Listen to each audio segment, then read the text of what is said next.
Magandang hapon po sa lahat at nagpapasalamat po ako na sa pagpupulong natin ito na may napagkasunduan tayo, nag-ilang tayo ng konti at ang bilang po ng kasapian ay 104 na katao at sa pondong sa abuloy na 20 bawat isa ay nakapag-ilak po tayo ng 2,000 at 80 piso.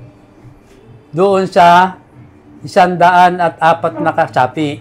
Ngayon po, meron din naman pong nagbigay na bilang donasyon at nakapag-ipon po ng halagang 2,000. Kaya umaabot po tayo ng 2,100.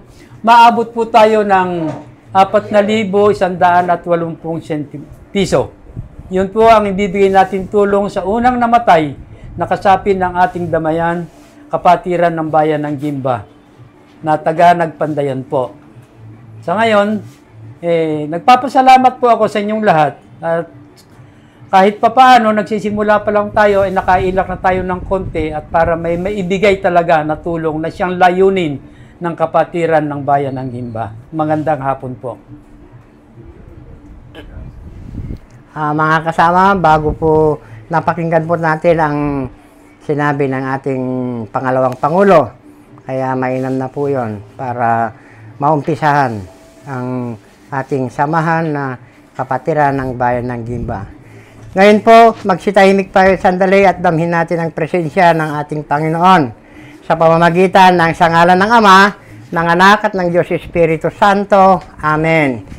Diyos amang makapangyarihan sa lahat, kami po ay nagpapasalamat sa iyo sa hapong ito sapagkat tinugunan mo ang aming mga pinag-usapan sa hapong ito.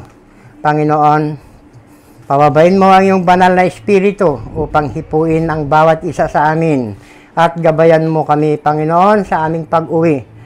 Ikaw ang bahalang maghatid sa amin, kaya kami po ay nananalig sa iyo. Panginoon, ganun pa man, lagi mo kaming gagabayan dahil hindi namin sa katuparan ang aming samahan kung wala ka na gumagabay sa amin. At ang lahat ng ito ay dalangin namin sa pangalan ni Jesus na aming Panginoon. Amen.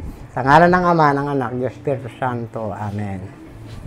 Magandang hapon po sa ating lahat. Salamat po.